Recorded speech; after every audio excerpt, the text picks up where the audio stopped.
In Kentucky, we don't just take chances, we bet big. This month, I'm sitting down with 4 Kentuckians who made 4 bold moves and asking one question: what was the biggest bet that you ever took on yourself? This episode of the podcast is brought to you by Town & Country Ford.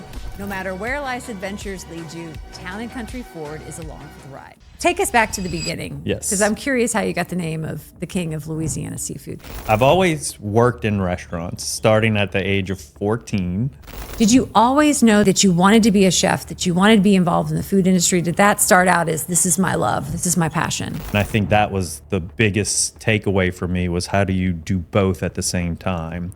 My next guest is Chef Brian Landry. He is the executive chef of the kitchen table at the Jim Beam Distillery Company, but that's not just the only thing that he does. Probably his greatest accolade, and we'll let him explain, is the king of Louisiana Seafood. Yeah, yes, right? Right. There we go. Yeah. Among other things. Yes, I wear Right? a lot of hats. You do, and I don't know how do you keep up with, I mean, just to kind of get the lay of the land, you are running restaurants in Louisiana, New Orleans. How many? 5 concepts in New Orleans. Okay. Nashville. 3 in Nashville. Kentucky. 1. 1. Is there another state that you're going to fold into? You never know. Oh. You never right? know, yeah. You can't tell We're me? always looking. Okay. Oh my gosh. How did you take us back to the beginning? Yes. Because I'm curious how you got the name of the king of Louisiana Seafood. Did you always know that you wanted to be a chef, that you wanted to be involved in the food industry? Did that start out as, this is my love, this is my passion? Absolutely not. No? No. So I've always worked in restaurants, starting at the age of 14. I was a busboy. That builds good work ethic. It does. It does. It does. So all through high school and all through college, I worked in restaurants. Basically everything from parking cars to washing dishes, bussing tables, bartending, bar backing.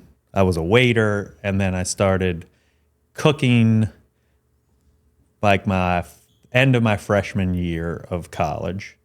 And I got a biology degree and a philosophy degree. Which is perfect for the industry that you're in now. I took the MCAT, Okay. scored well, got an interview to medical school, went on the interview, and in the interview, I was like, oh, I don't want to pursue that.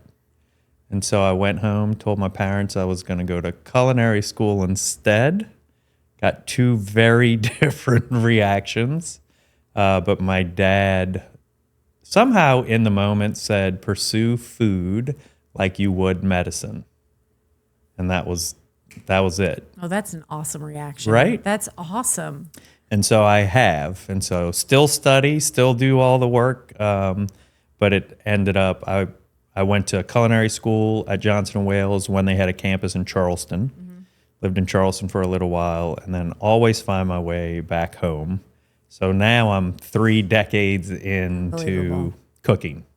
So is it true was your first job head chef at Galatoire's? It was my first executive chef job. Okay. Yeah. Well, 29 years old. Yeah. How did you process that? I mean, Galatoire is one of the most iconic restaurants in the world, right? Food, service, drink, history. Yes. How did you process that and say, don't screw this up, Brian? So that was immediately after Hurricane Katrina. And Galatoire's in New Orleans was closed. My house had 9 feet of water for 18 days, had to bulldoze my house, lost everything.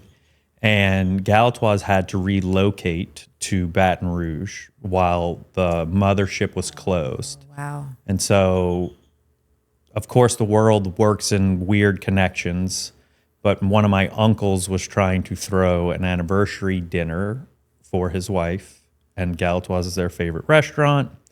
And this was all while New Orleans was closed.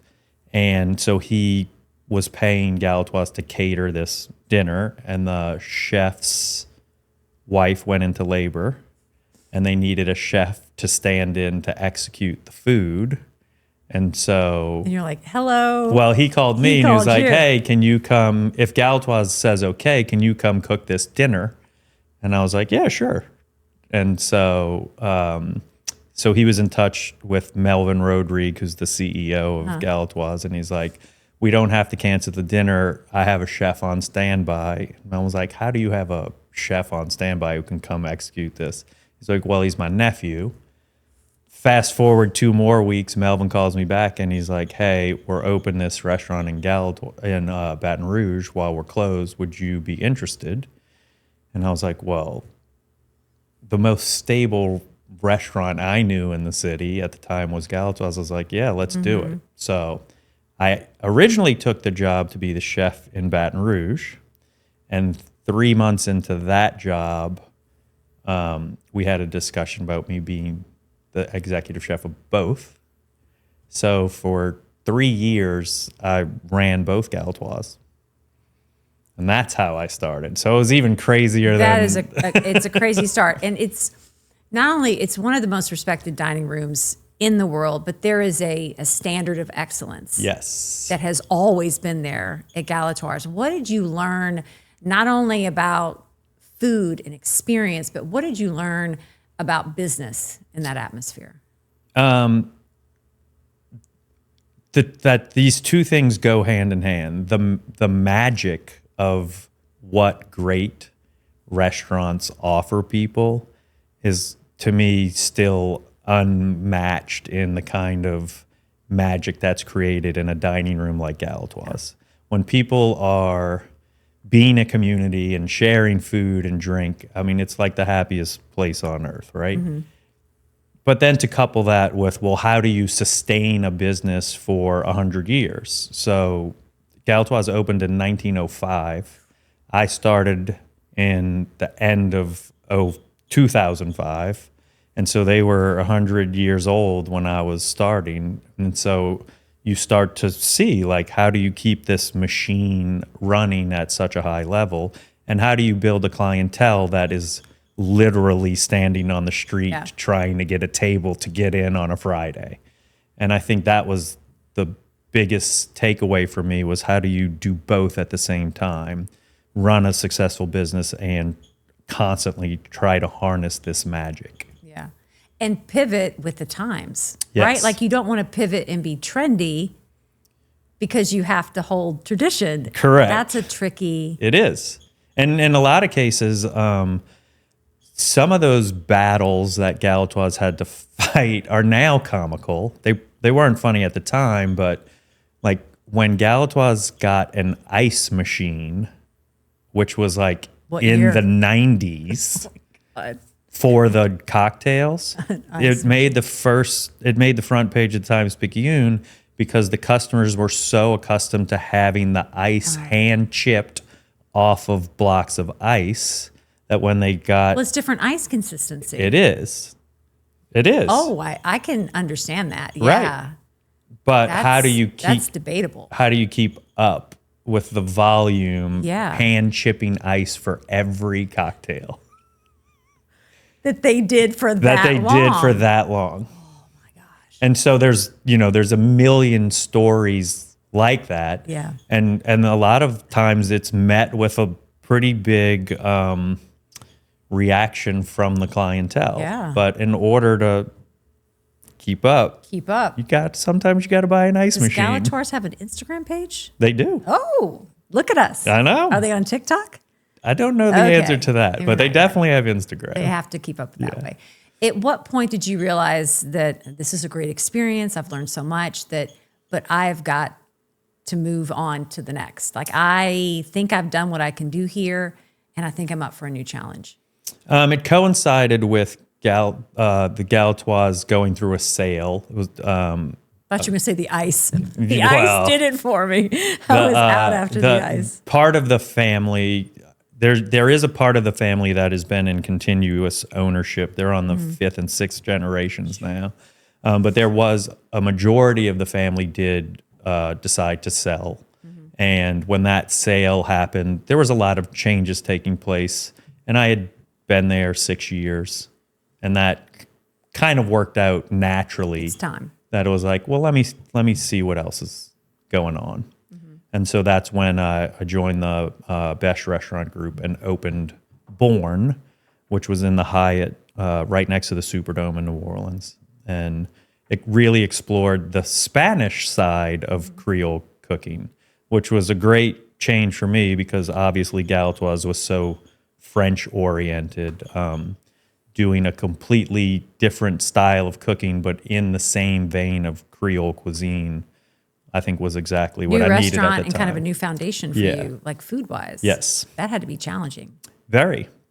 I actually went to the Canary Islands for a month and lived there. Research? Yeah. Yeah.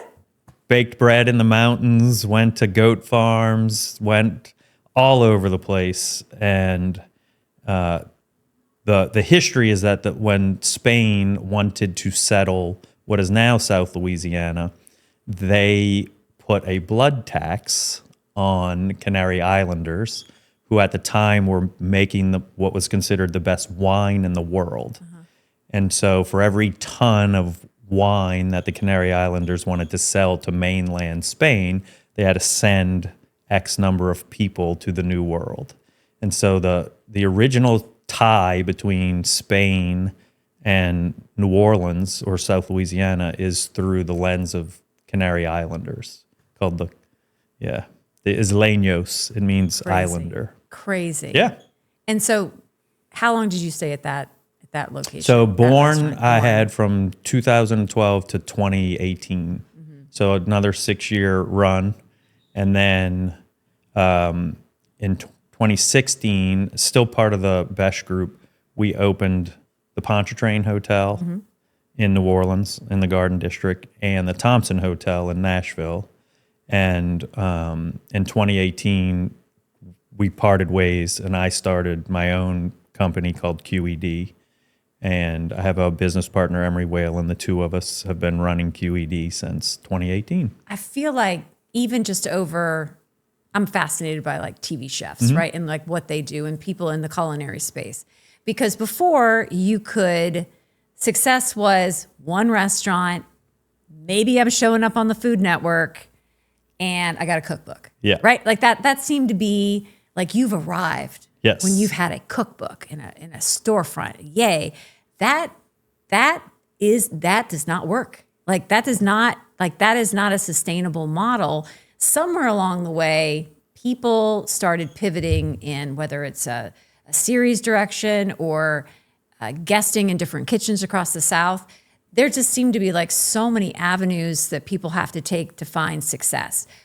What did you land on that for you that you said, okay, I'm going to have to do things very differently to have a life, to be sustainable, right? Like to survive, but also like feel some sense of accomplishment?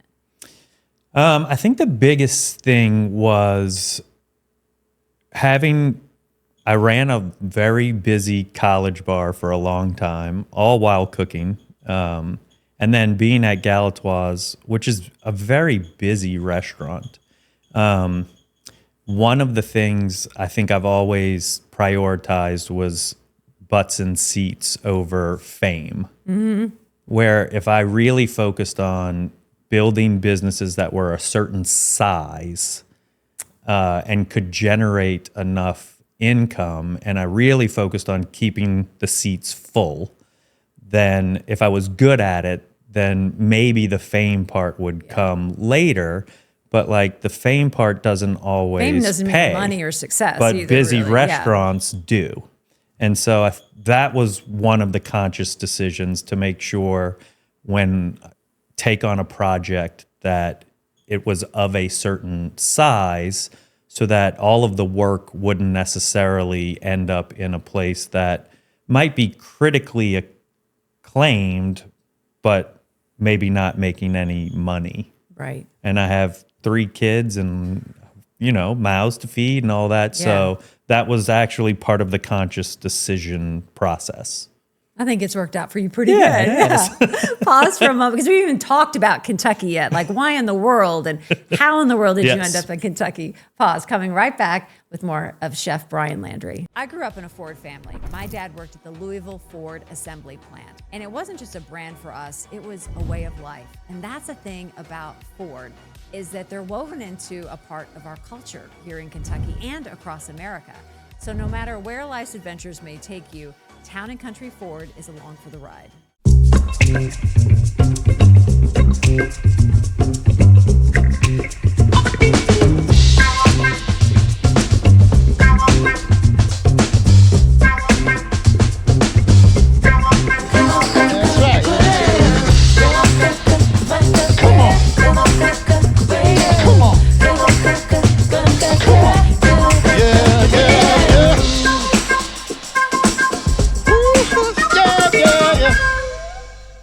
And we are back with Chef Brian Landry. He is taking us through his journey in food from Galatoire's to Nashville to right here in Bourbon Country, Kentucky. I think that we're so happy that you're here in Kentucky. And so how in the world did you come to meet the one and only Fred No, master distiller of the James Beam Distilling Company, and his son, Freddie, right? They are an iconic family of bourbon. And so you've just kind of landed smack in the middle of their world. How did that happen? In 2019, one of my close cousins, I have a million cousins, but one of my close cousins was See, you could be from Kentucky after all. I could. Was a global rep for Maker's Mark and worked a ton with Fred whenever Fred would come to New Orleans. And my cousin had to sell 2 barrels to win some contest that would send him of bourbon to win a trip and get the bonus and all the things. And he was begging me to buy 2 barrels. And I said, well, we can figure this out. I'll buy 1 for New Orleans property, 1 for Nashville, and then you can win your thing. And he said, great, as a thank you, I'll bring your team to Louisville and we can go on some tours. And I was like, great, I said, but if we're going to do it, and I knew he was close with Fred, I was like, if we're going to do it, I'd love the opportunity to cook for Fred and his family while we're there. And he said, oh, I can arrange that. Give me 5 minutes. And sure enough, he called me back. He's like, you're cooking dinner at Fred's house on this date. And so we did. We came up, we went on the tours, we bought the 2 barrels. We did the tour of Beam. We went to Fred's house, and I cooked for 25 people. Which is crazy. People. You're probably like, I cannot believe I'm at like the master distiller. And we hit it off. And Yeah. our whole team got to hang out, and they were so gracious and so warm.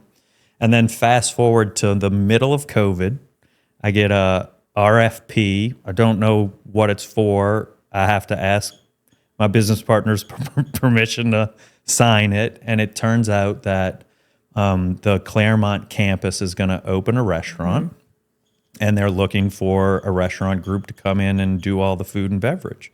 So I put a proposal together with our team. We submit.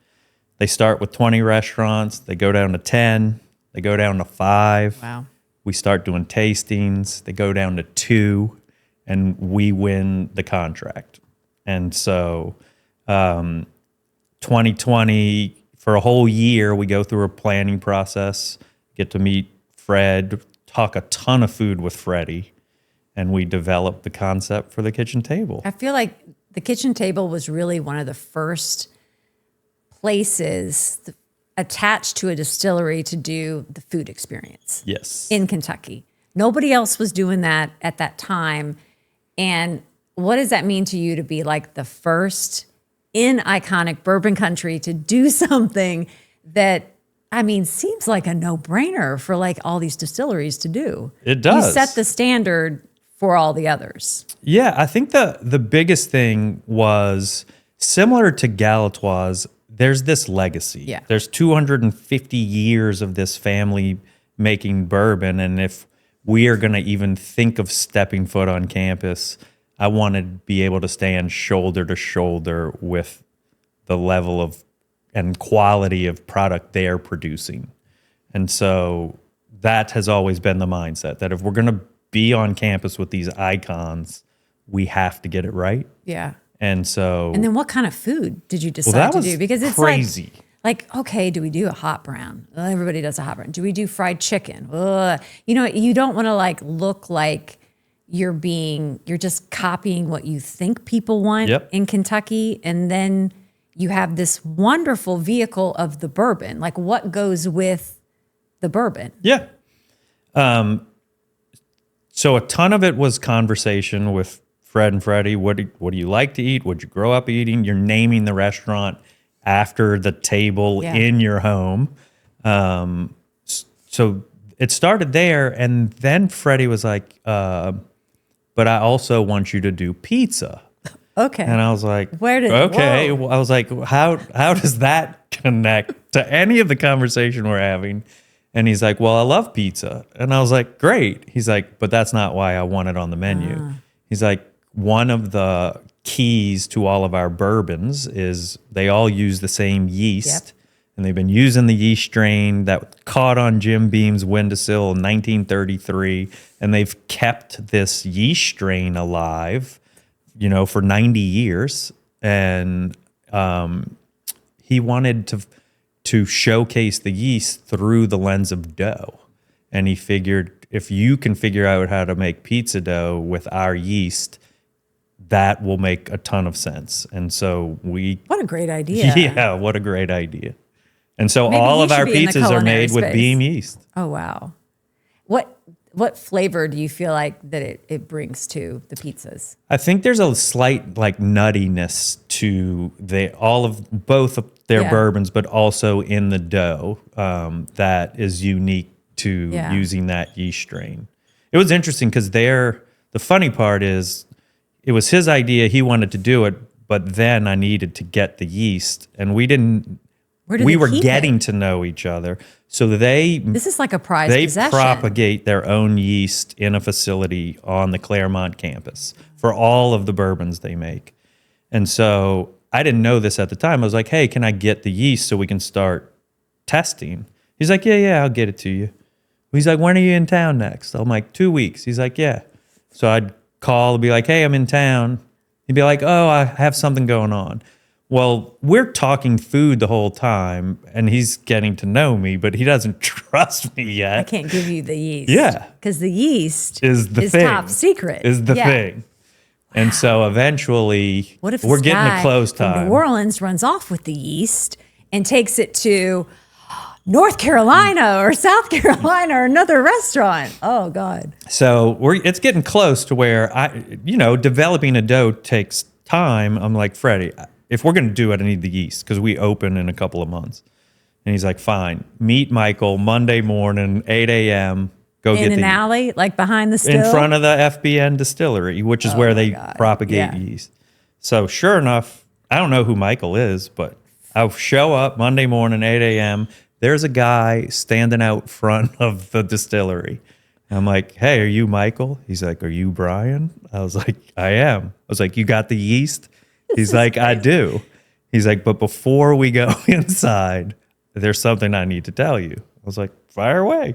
He's like, if you do anything with this yeast but make pizza, Freddie will hunt you and your whole family down. I was like, message received. For real? Yeah. Seriously? Did you have to sign anything? Nope. It was a handshake. Oh, man. And then I got the yeast. Yeah. Yeah. Pizza making. Real deal. Starts after that. Yep. And you never breathe the word. You didn't take it anywhere. And the only thing we do with it is That's how we do it in make Kentucky. Because they will find your family. They will find your family. I read right? Cornbread Mafia. Right? You're probably like, this is not a made up story. It's not. These people, and you thought Louisiana was tough. Right. Crazy. Yeah. What is the experience now, like looking back after the whole deal with the yeast? What have you just treasured so much about like working with the family and being a part of this whole experience? I mean, for sure, it's the relationship. Yeah. They're genuine. One of the things, and I say this a lot at the beginning of like our supper club dinners, is there's a lot of like folklore and massaging of the truth in bourbon. But what I find is what they're doing is real. Yeah. and honest and pretty straightforward. And I think that's my favorite part is when it is that real and the stories are that real. Fred is one of the greatest storytellers I've ever met, but the stories are real. Yeah. And that's my favorite part is we're cooking genuine food from scratch. We smoke everything ourselves. We buy a lot of our meats from Cedar Creek Farm 3 miles up the road. Like there's all of these real connections and real relationships, and that is by far the most rewarding part. Man, I bet you leave with stories. We do. You think some of them we tell. Some of them you can, and then some of them need to stay as quiet as the yeast. Correct. Right? Correct. Do you have something that is your favorite item on the menu? It can change seasonally. I love our smoked brisket with grits and corn. Yeah. That's by far one of my favorites. And then the pizzas I do genuinely love. You mentioned the hot brown thing. Do you have hot brown on the menu? We don't, but we do take the components of a hot brown and make a pizza with it. So we do a Mornay. We do Benton's bacon lardons and tomato, and we smoke our own turkey breasts. And so we do a pizza that has all of the same flavor profiles of a hot brown. It eats substantially lighter, but all of those flavors do actually pair really well with bourbon too. Smoked turkey, bacon. Yeah. After the restaurant opened, you guys branched out into having these events that are totally different events than what and you've been a big part of making sure that they would have these events.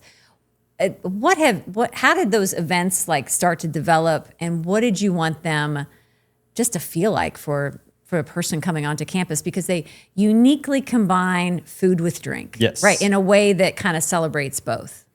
One of the terms that got tossed around a lot when we were going through the opening process was, it's a made-up word, but they called it the Napification of the Bourbon Trail. Who made that up? I don't know, but it got used in a whole lot of meetings.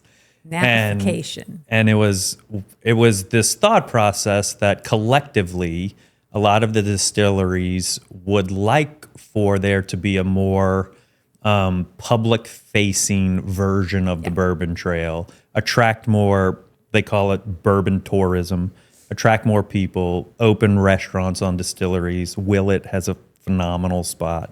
And so through that lens was, well, everyone's familiar with wine dinners. Can we contribute to the conversation by hosting elevated bourbon dinners where we're really cooking white tablecloth style food and cuisine and, pretty modern techniques a lot of times, and pair that with bourbon. And the Supper Club series has been amazingly successful. And it's another one of those things where, during the day and during the week, we are going to do the classic barbecue stuff. We are going to do a lot of home cooking things because that's what the No's eat and like and prefer. But then we get to flex culinary muscle at night and say we can do all of those things through the lens of fine dining. Recently, you've kind of you've been around some amazing chefs, right? You've rubbed elbows with some of the best chefs in the country. Who have you learned the most from, and who else would you like to bring to Kentucky to be a part of those experiences? Yeah, I mean, you came to the dinner with Aaron Sanchez. He's a dear friend. I helped open his restaurant in New Orleans, Johnny Sanchez. And mentors along the way, I had some phenomenal ones. I think I kind of learned certain things from certain chefs. Gerard Maris was probably the best saucier I ever worked for. René Bajou was a French master chef. I opened 2 restaurants with him. But a lot of times, who do I want to bring? Bob Wagner from Charleston, South Carolina was for sure a mentor when I was in culinary school. I was a line cook at Charleston Grill when he was there, and really the heyday of Charleston Grill, which was so formative for how I still cook. So like getting Bob Wagner to town would be awesome. But I have a lot of friends in the cooking world that it'd be interesting to see It's them interesting do a to see dinner with different us. chefs Yeah. come and visit, because we hear so much about chefs in Kentucky that will get the honor of being invited to certain restaurants all around the South. It's cool to see them want to come to a distillery or come during Kentucky Bourbon Festival time. Yes. And I think they would love that. Yeah. Yeah. Who wouldn't? Get them here. That brings me to my sponsored question. From the Kentucky Bourbon Festival, coming back September 10th through the 13th. It's the 35th year. And for this, we're going to raise a glass. We're going to raise a glass to you and celebrate what is an accomplishment, either through the kitchen table or personally with your restaurants, that you look back on and you're like, this was a big signature moment for me. I think past the year. bourbon icon dinner at Fred's Yeah. house. We've done it 2 years in a row. I was talking about how genuine and real it is. Clearly, the bourbon community it's big, but it's small, and they know each other. And in a lot of cases, they grew up together. Yeah. You know, the street Fred lives on, and all of the icons who kind of came up together at the same time. The way Fred talks about his friends and those relationships, I pitched to them. I was like, well, why don't we just do a dinner with a bunch of your friends and see if people want to come to it? And that's literally how it started. That's how it started. But I think when you get the true rock stars of the bourbon world all in one room, and those dinners have been magical. What do you think when you look around and you just like see all these big names of bourbon?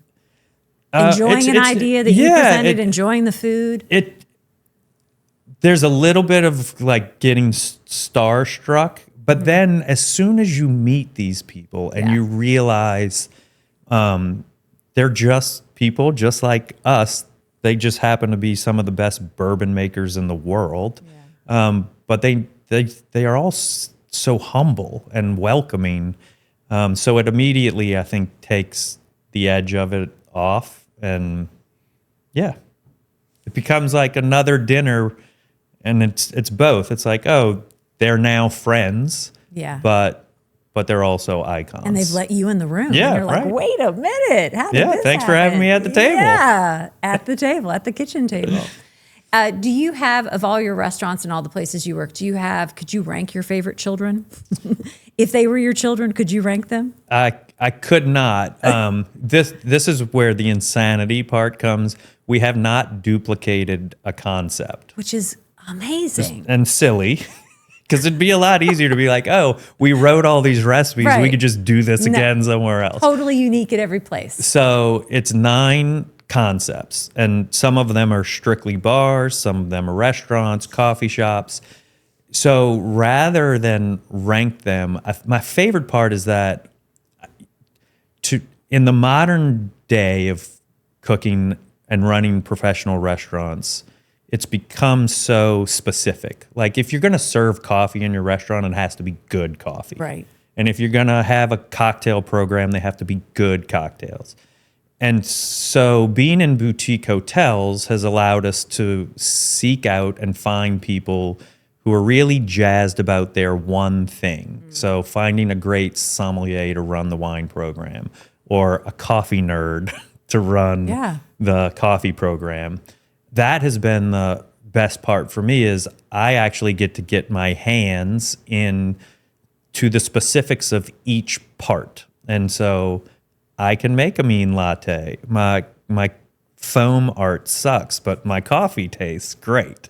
And I can work my way through a wine list, and I can make a proper cocktail, and I can cook delicious food, but I'm learning oftentimes from people who are highly specified in each of those fields. And I think that's the best part. Yeah. What is the best bet that you've ever taken on yourself? Ooh, best bet. Probably would have been the Galatoire's move, only because Look at the my doors whole world was everything. upside down.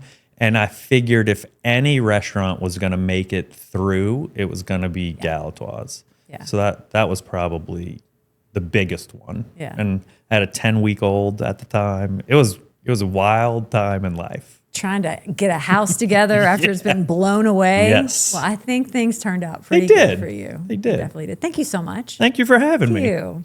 Yay. Thank you so much for watching the podcast. No matter where you're watching this right now, please leave a review because that gets the word out about this particular podcast. So until next week, have a good one, everybody. Cheers.